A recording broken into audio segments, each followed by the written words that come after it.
Now, in order to have a really good understanding of sleep and sleep hygiene, we need to have an understanding of melatonin, the sleep hormone. Now, ultimately, melatonin is synthesized from the amino acid tryptophan, primarily in the pineal gland. The synthesis and subsequent release of melatonin is largely dependent on the endogenous circadian clock that's located in the suprachiasmatic nucleus and the retina's exposure to different light intensities. So this picture on the right side of the screen breaks this down very nicely.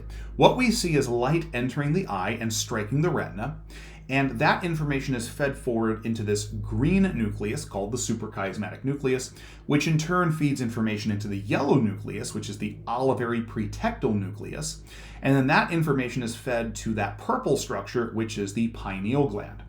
Ultimately, if there is a lot of light entering the eye and striking the retina, the pineal gland senses that and suppresses melatonin production and release. Generally speaking, during the daytime when there's a lot of light out, the production and release of melatonin is inhibited, it is suppressed. But at nighttime, when there's not a lot of light, theoretically, you get a lot more production and release of melatonin. And as we'll see later on in the video, there's a lot of factors that can affect this, particularly if you're exposed to a lot of light during the nighttime when you're supposed to be getting ready and going to bed. Now, if you look at the top of this picture right here, you see the G protein coupled receptor, the biochemistry of which we've talked about in other videos. So if you want more information on that, be sure to go check that out. But associated with that G protein coupled receptor is melanopsin. Now, melanopsin is a protein found in the human retina, and it contains a pigment. And that pigment is very sensitive to light. And it's most sensitive to light between the wavelengths of 480 and 500 nanometers, which in the electromagnetic spectrum is visible blue light. So while any light can suppress melatonin production and release, blue light is going to have the most effect on that. So for example, if you're trying to go to bed and you've got a lot of blue lights like this, or even on your phone, right? My phone is actually recording right now, but the phone emits a lot of blue light. Those things are going to potentially suppress melatonin release, and that can interfere with sleep, and this is why. Furthermore, melatonin has pleiotropic effects, which affect, for instance, the modulation of the immune and cardiovascular systems, as well as the neuroprotection achieved by scavenging free radicals. Free radicals are usually small molecules that can induce oxidative damage, and when there's a lot of them for a long period of time, can cause significant damage to tissues and even lead to conditions like atherosclerosis and progression of that. Well, it turns out that melatonin, as you can see right here, can actually enter the human mitochondria within cells, and it can activate this protein called SIRT3. And then SIRT3 in turn can lead to the upregulation of that gene right there, SOD2, which is superoxide dismutase. We've talked about this enzyme in other videos, but long story short, it's an enzyme that can detoxify superoxide free radicals into hydrogen peroxide. And then from there, hydrogen peroxide can be degraded via catalase, another enzyme. Melatonin's effect on upregulating superoxide dismutase is part of the mechanism by which it achieves this neuroprotection, by helping to scavenge and eliminate those excessive free radicals, which could cause further damage to neurons. Also, recent research has supported that melatonin contributes to neuronal survival, proliferation, and differentiation, such as in dendritogenesis and axogenesis, and its processes are similar to those caused by other proteins such as brain-derived neurotrophic factor, or BDNF. We've talked about that in other videos and how that is important for long-term potentiation. If you're in school or doing anything that requires a lot of learning, you know that you got to learn simple facts. You also have to learn more complex facts and also be able to connect those complex facts and make inferences and decisions based off of those. That's called critical thinking. And the ability to put those ideas into long-term memory and make those connections is dependent on long-term potentiation, which we have talked about in other videos. Well, long-term potentiation, you need brain-derived neurotrophic factor, and there's a lot of evidence that melatonin plays a role in that as well. So you can start to see where melatonin and suppression of it can interfere with learning, and lots of other factors, as we're going to see in just a few minutes. Here's another paper called Short and Long-Term Health Consequences of Sleep Disruption. I'm going to hit a few of the highlights from the abstract. In otherwise healthy adults, short-term consequences of sleep disruption include increased stress responsivity, somatic pain, reduced quality of life, emotional distress and mood disorders, and cognitive, memory, and performance deficits.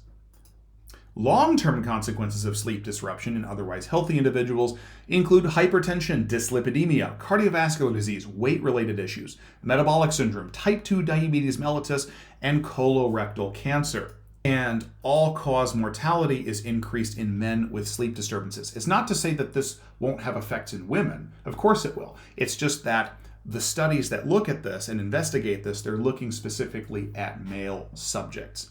Now, you can see this picture over here on the top right of the screen. Let's dissect this in a little more detail. Now, as we'll see later on in the video, there are a plethora of factors that can lead to disrupted sleep. But for now, understand that sleep disruption has a lot of relevant physiologic effects, and I'm going to try to summarize some of the ones that I think are the most relevant here.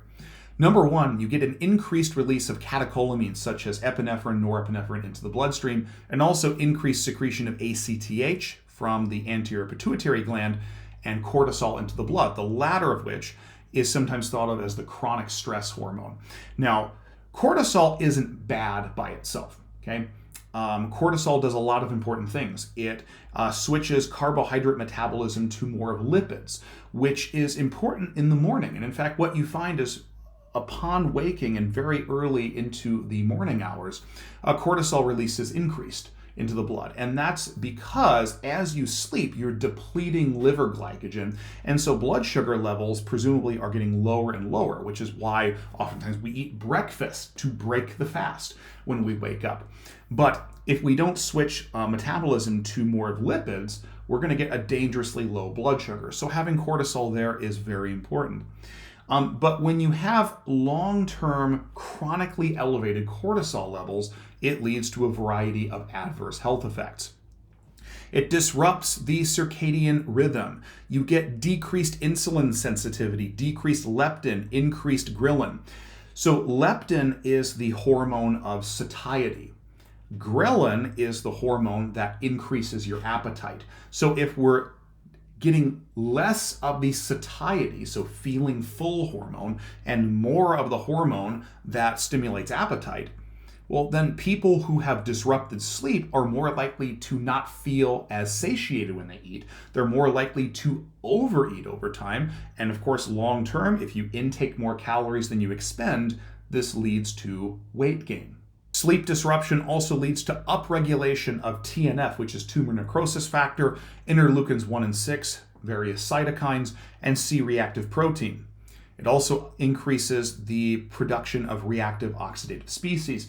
And a large reason for that is because it decreases melatonin production. We've already hit some of the major functions of melatonin, one of which was the upregulation of that enzyme superoxide dismutase in the mitochondria.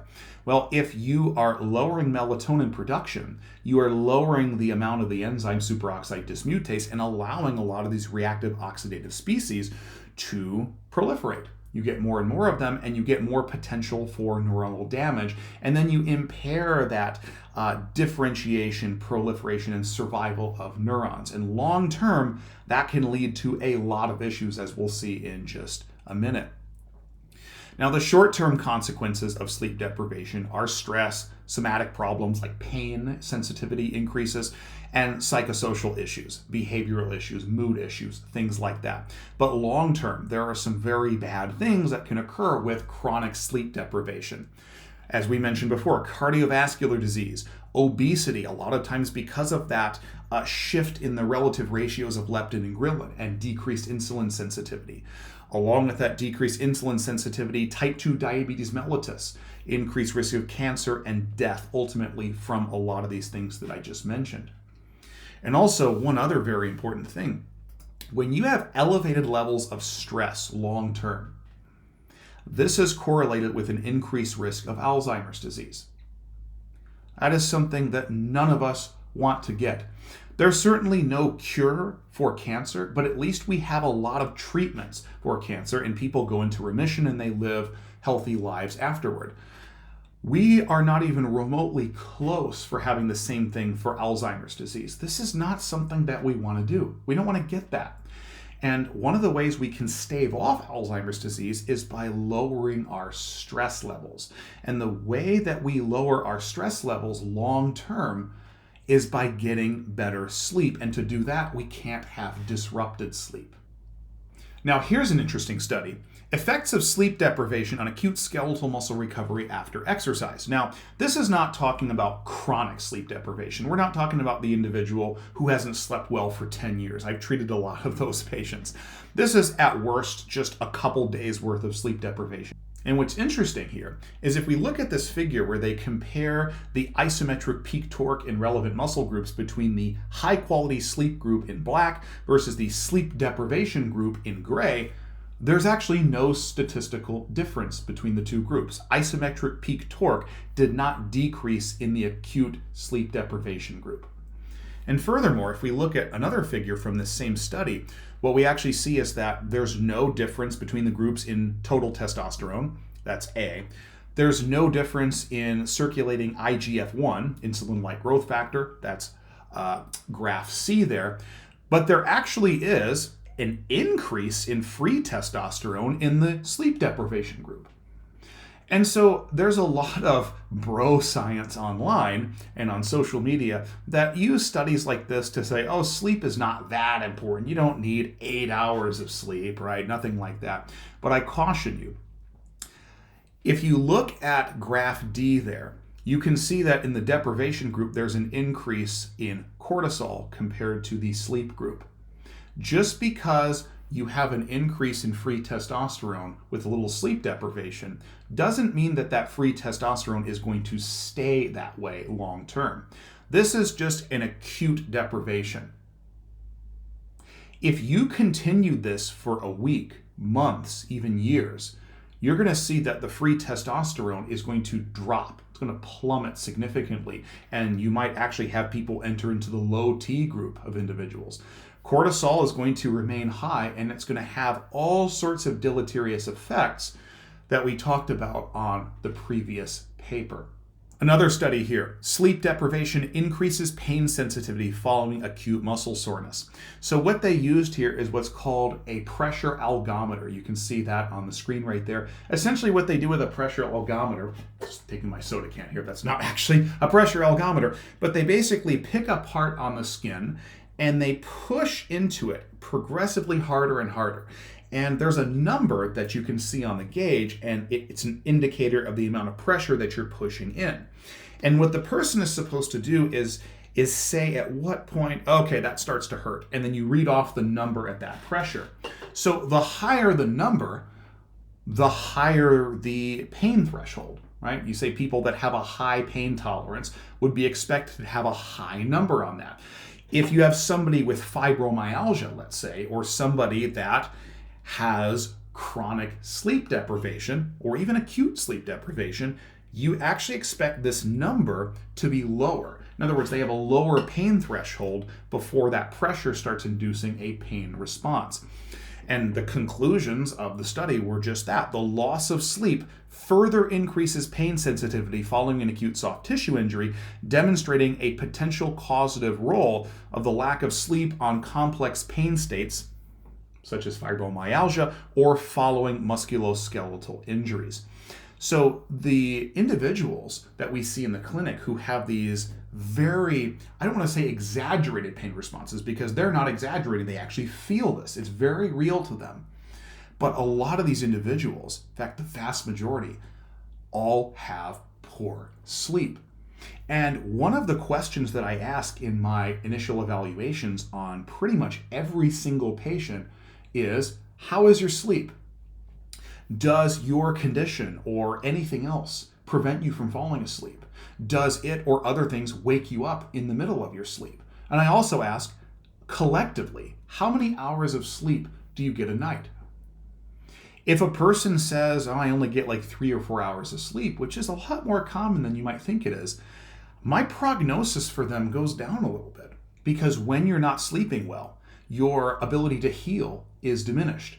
Your susceptibility to comorbidities like cardiovascular disease, type 2 diabetes, those things increase. Your sensitivity to pain and the pain that you carry with you all the time increases. And a lot of these people who have complex pain states, and their pain is not entirely somatic nociceptive, they enter into this vicious fear avoidance type of behavior. And sometimes it can be really hard to get them out of that. One of the things that we absolutely need to be focusing on for people in this type of yellow flag behavior and beliefs and so forth about pain, we need to be addressing their sleep. Sleep is so critical. Now, at this point in the video, hopefully I've convinced you of two big things. Number one, every single person, no matter who you are, you need sufficient amount of high quality sleep. Point number two, if you do not get sufficient high quality sleep, your risk for developing all these comorbidities and chronic conditions, things that you don't want, like cardiovascular disease, diabetes, all these things increase. And don't be fooled by some of your favorite online influencers. This is a great example, Chef Rush. He is a White House chef, and he is on copious amounts of steroids, even though he denies these allegations. One of the things that he says on an interview on the Men's Health YouTube channel is that he goes to bed at midnight and gets up at 3 in the morning every single day. That is 3 hours of sleep per night. Now, in my mind, there is one of three possibilities here. Either that is a flat out lie and he never does that. Number two, he maybe does it once or twice a week, but then gets adequate sleep the rest of the days. Or number three, he actually does do that, believing that this is good for him, and he is going to die very, very young relative to the rest of us. Look, no matter how you slice it, that type of behavior is not healthy. And if you keep that up, you are going to be in serious trouble as you get older.